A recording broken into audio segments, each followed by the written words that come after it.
Hello everyone, welcome to Startup Academy. So, in today's lecture, we shall be talking about the new chapter related to your history unit, though the syllabus is not mentioned clearly, but we shall be talking syllabus wise. So, for today, we shall be talking about next unit, that is nationalism.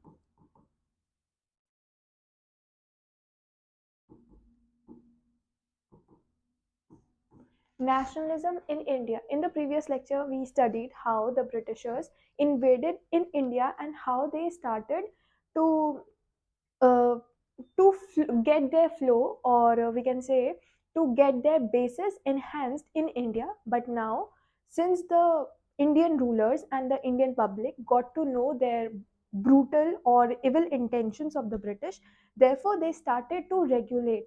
So nationalism comes from that term only. So in order to understand nationalism, okay, this phase went from 1857 to 1947. आज़ादी से पहले तक this was the phase. So in order to understand what is nationalism, let's talk about nationalism. When we say nationalism, nationalism term that refers to the unity among the Indian public, Indian people, or when Indian people were facing discrimination on various bases, say on basis of caste, color, racial, and everything that was considered. So that discrimination led to unite them. So basically, nationalism is nothing but the unity among the people.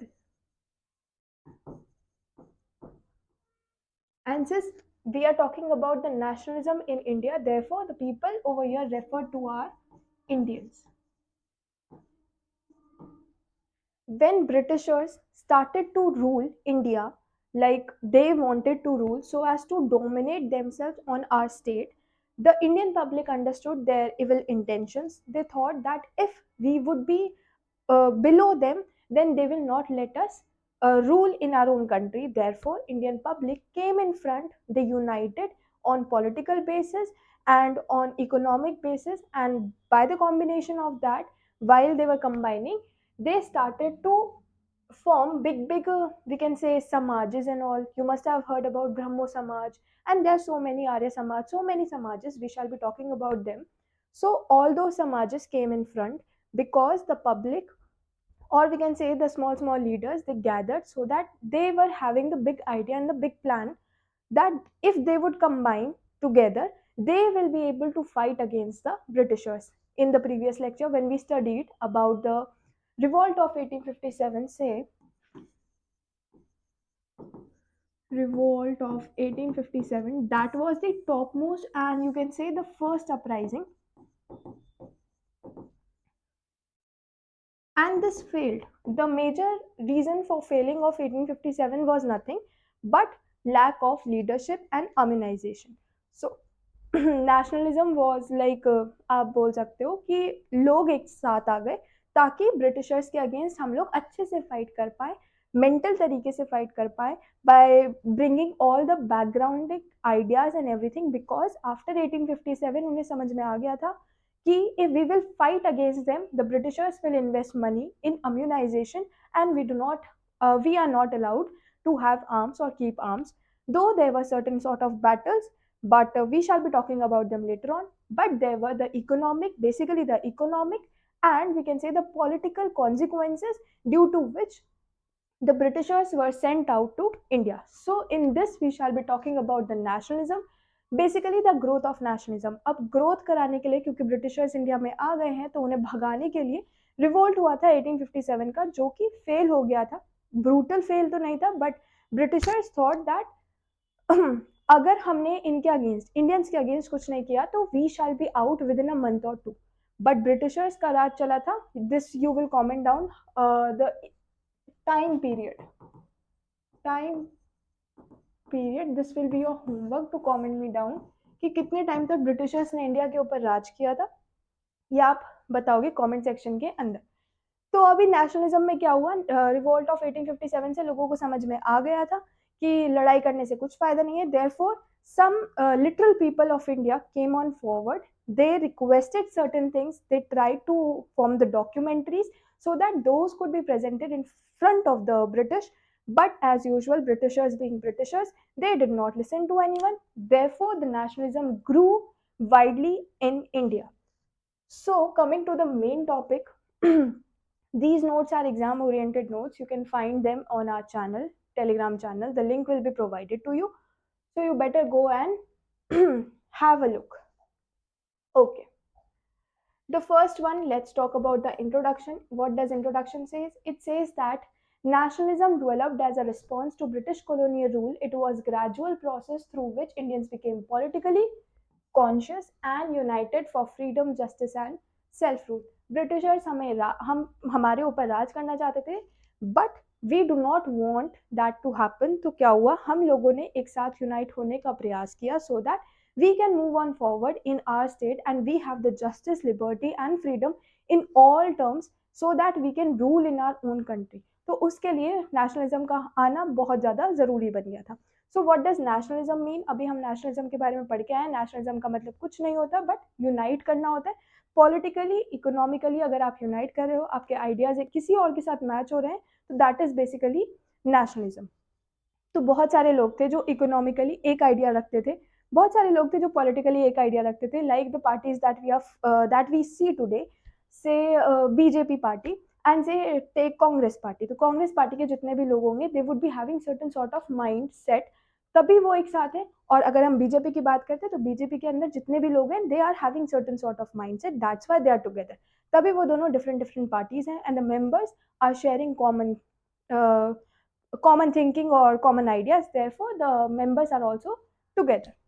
So that is what nationalism mean, and that was the collective, we can say collective struggle of the Indian public against the British rule.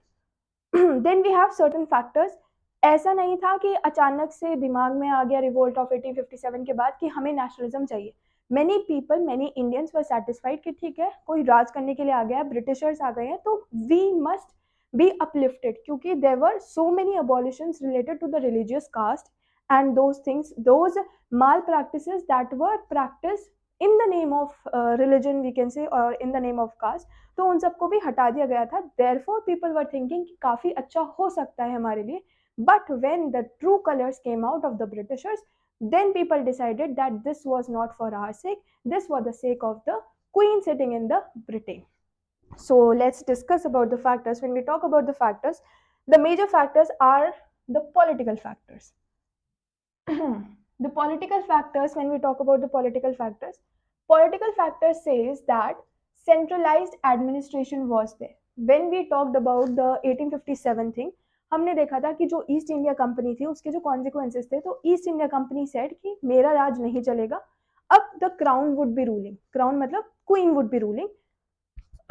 और वहां से सीधा जो राज था वो transfer हो गया था इंडिया की तरफ. अब क्योंकि इंडिया को राज मिल गया था, therefore it was actually acting as a centralized administration, due to which certain racial discriminations were followed. आपने देखा होगा बहुत सारी जगहों पर it is written dogs and Indians are not allowed. So this referred to basically a discrimination. इसको हटाने के पीछे सबसे बड़ा हाथ आप देख सकते हो महात्मा गांधी जी का था, पर वो हम आगे डिस्कस करेंगे. We are basically discussing about the factors.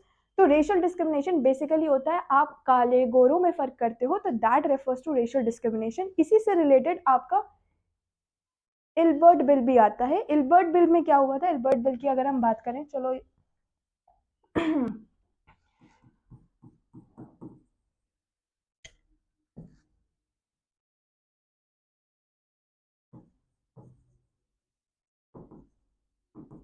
Ilbert bill जो आया था 1883 के अंदर, इसको इंट्रोड्यूस किया था लॉर्ड रिपन ने, और ये उस टाइम पर वाइसरी हुआ करते थे, वाइसरी ऑफ इंडिया. ठीक है, इन्होंने क्या सोचकर इंट्रोड्यूस किया था? इन्होंने बोला जो इल्बर्ट बिल होगा इसके कुछ फैक्टर्स होंगे, जैसे कि जो सीनियर मजिस्ट्रेट्स हैं इंडिया से रिलेटेड, या फिर आप कह सकते हो जो इंडियन मजिस्ट्रेट्स हैं, वो लोग क्रिमिनल या फिर सिविल केसेस को डील करेंगे. पहले ऐसा अलाउड नहीं था, but with the introduction of Ilbert bill ये अलाउ हो गया कि आप लोग सीनियर हो, मजिस्ट्रेट हो, तो आप लोग डिस्कस कर सकते हो. अब इससे क्या हुआ, criminal cases related to the British those who were living in India and the Europeans those who came to India, invaded in India, तो उन दोनों के बीच में थोड़ी कंट्रोवर्सी हो गई। यूरोपियंस को लगा कि हम लोग बहुत ज्यादा गोरे हैं, तो वी आर द सुपीरियर, और काले लोग, that is the Indians, they should not deal with us, और they should not be like the one who should be superior to us, क्योंकि magistrate is the one who can be superior, who can give the directions or who can give the laws, and you can say who can give the judges. So कोई अगर आपके ऊपर commentary पास कर रहा है, कोई आपको बता रहा है कि ऐसे करना है ऐसे करना है, तो that would be giving them the superior power. तो ब्रिटिशर्स चाहते थे कि ये रेशियल डिस्क्रिमिनेशन थोड़ा साइड हो जाए, that's why they introduce the Ilbert bill. लेकिन कॉन्सिक्वेंसेस क्या हुए, यूरोपियंस की वजह से, यूरोपियंस ने थोड़े से कॉन्ट्रास्ट कमेंट पास कर दिए, जिसकी वजह से कंट्रोवर्शियल इश्यूज पैदा होने शुरू हो गए और कंट्रोवर्सीज आनी शुरू हो गई, जिसकी वजह से इल्बर्ट बिल कंट्रोवर्सी जो है बहुत ज्यादा मुद्दे में आ गया, और इंडियंस को बहुत ज्यादा बैकवर्ड, लो, और बहुत ही ज्यादा कह सकते हो कि रेशियल जो है वो फील करा दिया। तो जिसके अगेंस्ट काम करने के लिए आया था, इसने उसी को as a highlighting power use कर दिया। Then we come to the exclusive from civil services and repressive laws. जितने भी laws थे that were basically related to were basically in favor of the Britishers। और अगर हम exclusive from Indian services की बात करते हैं, तो exclusiveness बताता है कि सिविल सर्विसेज के अंदर आप लोग नहीं जाओगे, इंडियंस नहीं जाएंगे, क्योंकि कोई भी इंडियन अगर ब्रिटिशर को रूल करता है तो that was not allowed during that period. Then we have the economic factors. अगर एक्सक्लूजन फ्रॉम सिविल सर्विसेज की बात करते हैं, तो सबसे पहला जो सिविल सर्विस का एग्जाम था, first civil service exam, civil service exam was cleared by which Indian, this you will comment me down in the comment box. Then we have the economic factors. When we talk about the economic factors, तो सबसे पहला आता है, क्योंकि हमारी India की सारी economy blue die के थ्रू ब्रिटेन को जा रही थी, तो ऐसा जरूरी नहीं था कि खाली ब्लू डाई हम लोग बेच रहे थे। We had so many stuff related to the Mughal period. So Mughal period, when Mughals came to India, they brought so many jewels to India. James भी थे बहुत सारे, जो कि सारे ट्रैवल हो चुके थे कह सकते हो इंडिया के बाहर वाया द ब्रिटिशर्स। और ब्रिटिशर्स ने इंडिया को इकोनॉमिकली बहुत ज़्यादा लो फील कराया। कैसे, ये अगर आपको सीरियसली जानना है तो this you can learn in drain of wealth theory, that is book written by Dadabhai Naoroji. So that basically explains कि कैसे हमारी इंडिया की जो वेल्थ थी वो सारी यूके में, सॉरी ब्रिटेन में पहुंच गई थी ड्यूरिंग द ब्रिटिश एम्पायर। अगर हम बात करें हेवी लैंड रेवेन्यूज, तो हेवी लैंड रेवेन्यूज के बारे में हमने पहले भी पढ़ा था कि जो ब्रिटिशर्स हैं वो पोस्ट करते थे टेनेंट्स के ऊपर कि अगर आप इतनी जमींदारी नहीं देते हो, तो zamindari system was there, that was prevalent. तो अगर आप इतनी जमींदारी नहीं देते हो तो your land would be taken, और हड़प लिया जाएगा या ले लेंगे आपका लैंड, जो भी। डिस्ट्रक्शन ऑफ हैंडीक्राफ्ट, क्योंकि सारा जो रॉ मटेरियल्स था वो इंडिया से जाता था ट्रैवल होकर के ब्रिटेन में, ब्रिटेन में जाकर के फैक्ट्रीज वर देयर, फैक्ट्री सामान बनाती थी, सामान बनाने के बाद that product use to come to India, और वो सामान लेने के लिए मजबूर किया जाता था पुअर इंडियंस को। तो काफी लोग ले भी लेते थे, काफी लोग हिचकते थे because they were not having certain that amount of money. तो इस वजह से जो हैंडीक्राफ्ट थे वो हट गए थे। तभी आप जाकर के देखते हो कि महात्मा गांधी ने आगे जाकर के चरखा सिस्टम चलाया था, because that system basically was for the normal public, ताकि हर कोई उस चीज को यूज कर पाए। और इसी से रिलेटेड हमारा आता है satyagraha. Satyagraha movement, that was the movement जहां पर डांडी मार्च हुई थी, सॉल्ट पिकिंग सिस्टम हुआ था, तो दैट वी विल स्टडी आगे जाकर के। So this is basically the intro. Then we have the commercialization of the agriculture. Commercialization of agriculture, पहले एग्रीकल्चर हुआ करता था ऑन द बेसिक लेवल कि अपने और अपने परिवार का काम चला दिया जाए। Now the commercialisation says that you need to sell the goods or the items produced. We have the poverty and unemployment. Unemployment आ रही थी because जितने भी हाई पोस्ट थे, हेवी पोस्ट थे, अच्छे पोस्ट थे, that were given to the British public, and poverty was coming because things were taken from the public or from the Indian people at very low price, and the things sold to them was at very high price. So that was basically related to drain of wealth. Then we come on to the cultural and the social factors. When we talk about the cultural and the social factors, इन्होंने थोड़ा सा कह सकते हो कि highlight किया था कि कैसा सिस्टम रहा होगा इंडिया का, या कितना अच्छा पार्ट रहा होगा इंडिया का। तो ब्रिटिशर्स ने इसके ऊपर थोड़ा सा इम्प्रोवाइज करने की कोशिश करी थी। तो they introduce what, western education. Western education introduce कराने के बाद पता चला कि our level of studies was quite high as compared to the western education। तो western education अभी we are following it, but पहले टाइम पर स्कूल्स हुआ करते थे that we will study in Vedic era. तो वैदिक एरा में हम अपने कल्चर के बारे में पढ़ेंगे। अभी उन्होंने जो इंट्रोड्यूस कर दिया दैट इज वेस्टर्न एजुकेशन। थोड़े सोशल रिफॉर्म मूवमेंट्स थे, राइज ऑफ मिडिल क्लास था, स्प्रेड ऑफ रैशनलिज्म था एंड द नेशनल लिटरेचर। यहाँ से अगर हम देखें सोशल रिफॉर्म मूवमेंट, तो उन लोगों ने सती की प्रथा को, बहुत सारी ऐसी सती जैसी प्रथाओं को, विडो रीमैरिज इंट्रोड्यूस कराया था। दो दे वर नॉट रेडिली इन्वॉल्व, पर उनके पीछे भी इंडियंस ही थे। बट मेजर पार्ट जो था वो था कि इंट्रोड्यूस कराना वॉज अ बिग थिंग। तभी जाकर के women came out from the houses, और वुमेन का जो है वो अपलिफ्टमेंट हो गया था। तभी ये थोड़ा सा इंपॉर्टेंट फैक्टर माना जाता है, क्योंकि that is presenting the highlights unlike the economic and the political factors. Then we have, okay,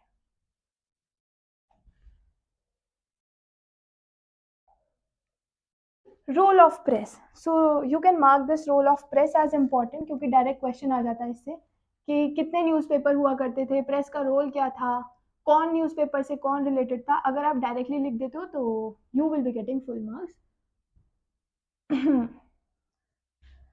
role of press में कहते हैं जो प्रेस का रोल होता है, प्रेस का रोल होता है क्या, कि जितने भी लोग हैं उन सबको हमारे बारे में पता चल जाए। That was the time when no mobile phones were there, कोई टेलीग्राम्स कुछ नहीं था, नथिंग वाज देयर। तो how to interact, how to communicate with the normal public.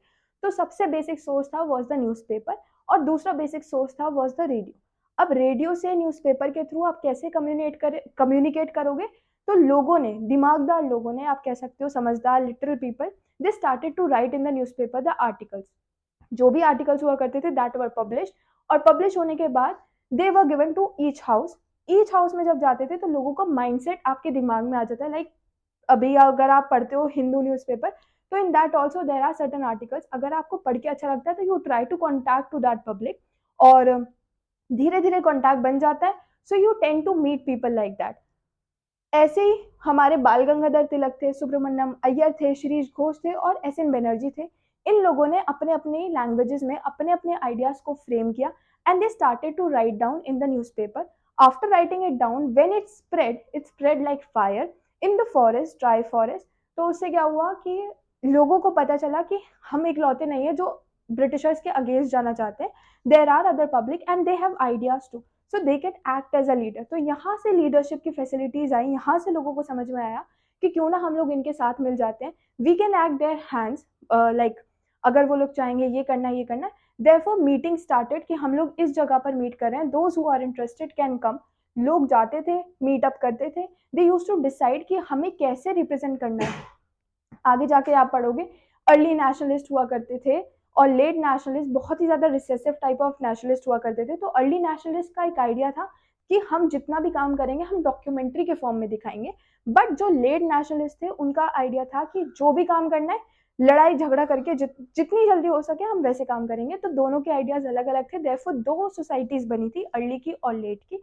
तो वो आगे जाके पढ़ेंगे। बट रोल ऑफ प्रेस का काम यही था कि ज्यादा से ज्यादा जनता तक बहुत सारी इंफॉर्मेशन पहुंचा दी जाए, और जितनी इंफॉर्मेशन पहुंच गई तो with that they could get to know कि हाँ क्या हो रहा है, कहाँ हो रहा है और कितना कुछ हो रहा है, and with whom to contact, how to contact, और कितना हम किससे काम निकलवा सकते हैं, लाइक दैट सॉर्ट। ठीक है। अब इन सब के बारे में जैसे ही गवर्नमेंट को पता चला, गवर्नमेंट से ब्रिटिशर्स को पता चला, तो उन्होंने चीजों पर, प्रेस पर बैन लगाने शुरू कर दिए। दिमागदार लोगों ने सोचा because they are following the constitution, तो हम क्या कर सकते हैं, प्रेस पर लिखना, न्यूज़पेपर पर लिखना वाज आवर राइट, तो हम लिखेंगे। तो उसके अगेंस्ट बातचीत हुई, गवर्नमेंट में जाकर बात हुई, ब्रिटिशर्स का मैसेज आया, तो बोला गया कि हाँ ठीक है, बैन लगाना is not good, worth enough नहीं है। तो इस वजह से 1-2 साल के बाद वो बैन हटा दिया गया, and people started to exchange their information और we can say their relative ideas via press again और वाया न्यूज़पेपर। तो आपको पता होना चाहिए कौन सा न्यूज़पेपर किसका है, तो like that you can remember. Then we have the phases of national movement, phases की जो हम बात कर रहे थे, that was the moderate, extremist and the guardian. जो मॉडरेट था वो फॉलो करता था अर्ली नेशनलिस्ट को, और इसका जो पीरियड था वो 1905 तक चला। जो इसके लीडर्स थे वो नारोजी थे, दादा भाई नारोजी एंड गोपाल कृष्ण गोखले, ये लीडर्स थे। इनका काम मैंने जैसे बताया कि हम सब डॉक्यूमेंट्री की फॉर्म में लेकर जाएंगे, हमें ये कराना है, आप ये लिख करके दे दीजिए। That was the document representation, कि जो भी काम होगा that will be done on basis of the paper and nothing else. हम कोई लड़ाई झगड़ा नहीं करेंगे, किसी के अगेंस्ट कैसे भी नहीं जाएंगे। वी विल बी रिप्रेजेंटिंग और we will be following, we will be showing our ideas written on basis of the paper so that the government can understand us.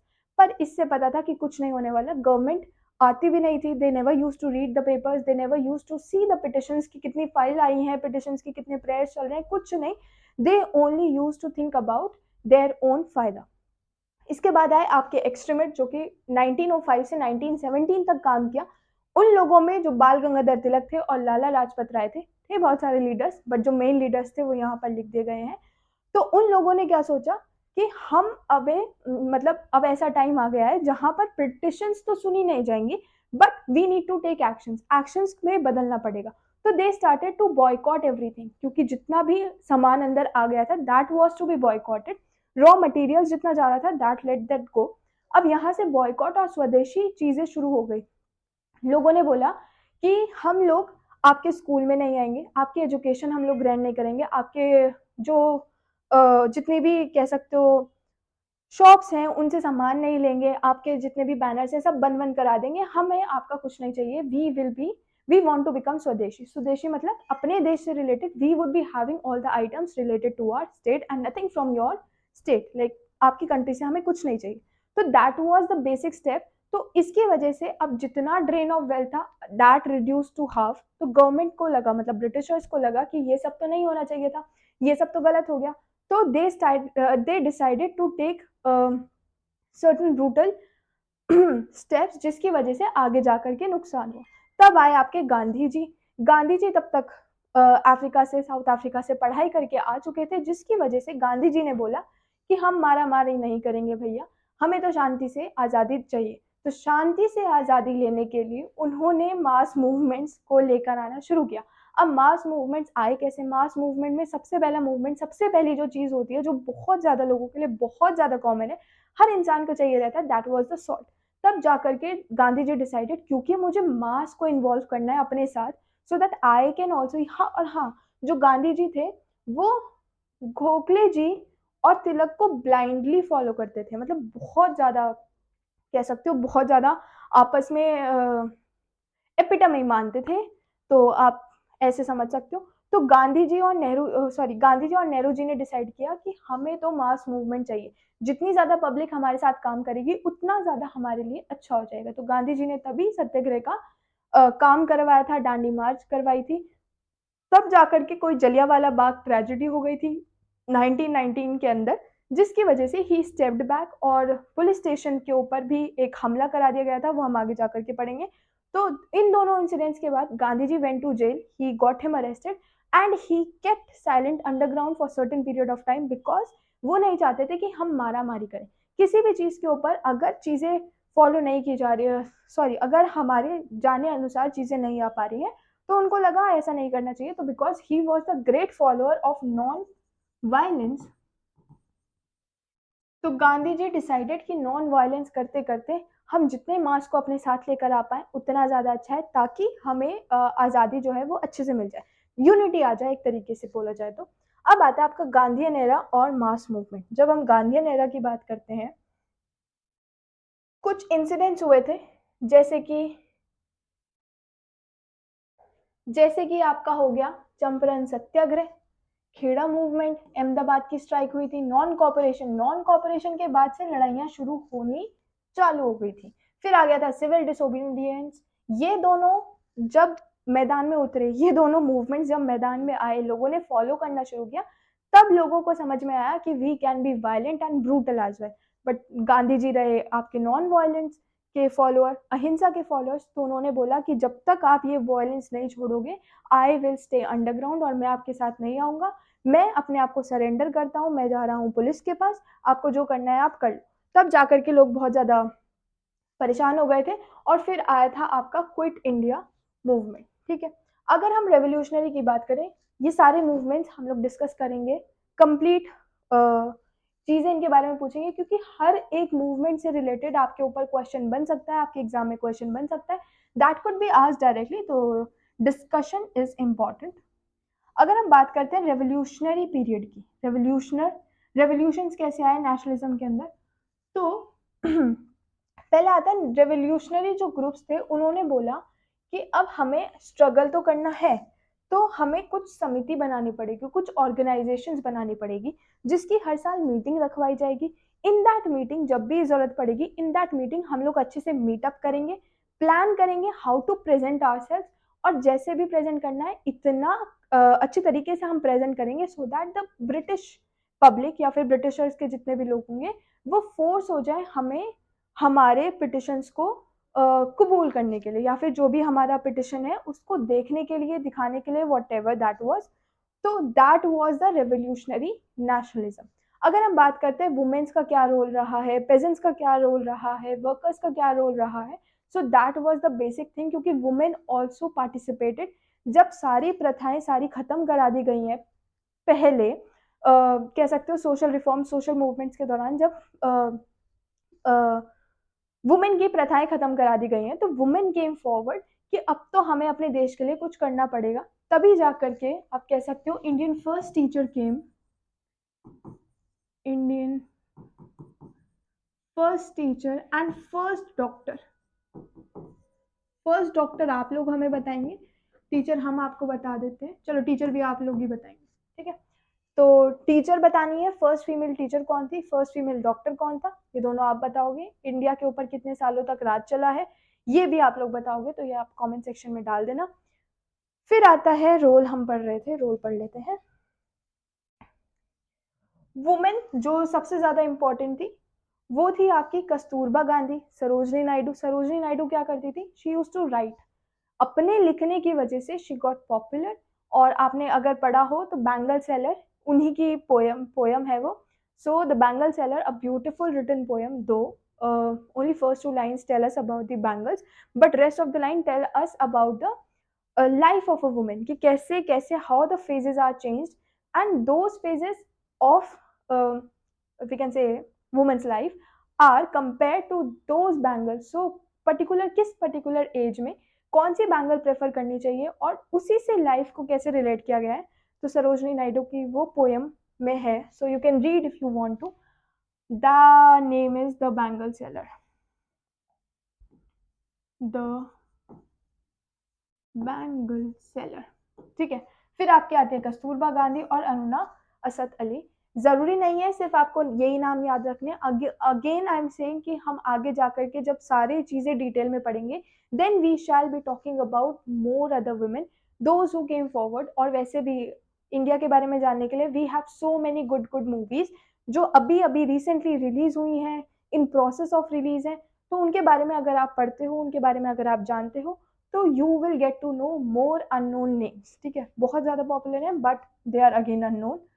Then peasants की अगर हम बात करें तो सत्याग्रह में और किसान सभा में दोनों ने बहुत ज्यादा रोल निभाया, और वर्कर्स के लिए तो 1920 का AITUC तो था ही। Then we have the constitutional developments. Constitutional developments की अगर हम बात करते हैं तो we have so many reforms that took place during that period, जिसमें से पहला था इंडियन काउंसिल एक्ट और फिर था मॉर्ले मिंटो रिफॉर्म्स। जो इंडियन काउंसिल एक्ट था वो बताता था कि कितने लोग रिप्रेजेंट करेंगे इंडिया को, और कितने लोग पार्लियामेंट में बैठेंगे, कॉन्स्टिट्यूशन बनाते टाइम बैठेंगे, या फिर लेजिस्लेशन बनाते टाइम बैठेंगे, तो वो कितने लोग बैठेंगे, that was the Indian council act.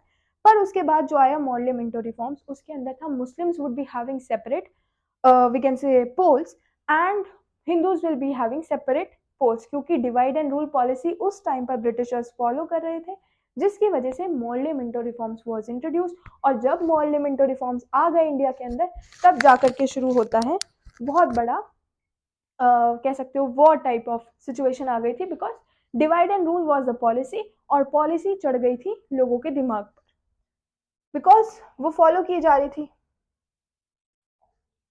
Then we have Montagu Chelmsford, dyarchy system जो फॉलो कराता था, और है आपका गवर्नमेंट ऑफ इंडिया एक्ट जो कि प्रोविंशियल ऑटोनॉमी के बारे में बता रहा था।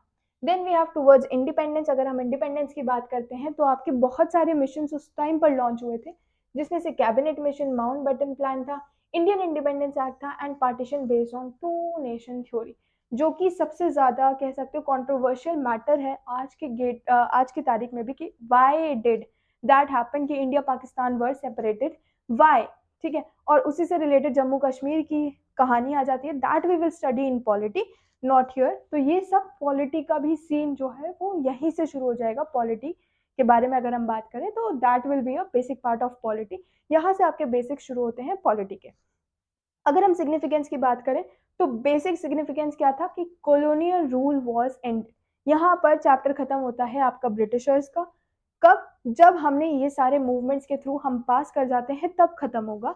फिर डेमोक्रेटिक फाउंडेशन आए, हमने अपना कॉन्स्टिट्यूशन रचा, हमने अपने खुद के रूल्स बनाए, हमें पता चला कि कैसे कैसे we need to follow, we need to rule and we need to make people happy. तब जाकर के हमारा डेमोक्रेटिक फाउंडेशन बना, नेशनल इंटीग्रेशन आई और सोशल अवेकनिंग आई। लोगों को पता चला कैसे कैसे आगे बढ़ना है, क्या करना है। And there was economic awareness कि इंडिया आगे बढ़ेगा कब? जब इंडिया के लोग आगे बढ़ेंगे, और आगे बढ़ने के लिए वी नीड मनी। और जितना ड्रेन हो चुकी है wealth, that has gone, let the gones be by gones. अब हमें आगे काम करना है, तो that was the economic awareness. इसी से related there are few questions in this. That is the previous year questions. The answer has already been mentioned over here. You can just go through them. You can write the answers. You can practice the questions if you want to, though the hint has been given what all has to be discussed and how to be discussed. First one, they say the major factors responsible for growth. So we had already discovered and discussed about the political and economic factors. If you want to write about the social ones, you can write about the social ones also. And the role of press has to be mentioned along with the examples.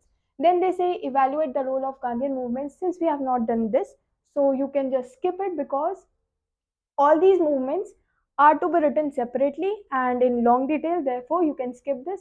जब हम आगे करेंगे तब आप लोग practice कर सकते हो. So this was all for today. हाँ.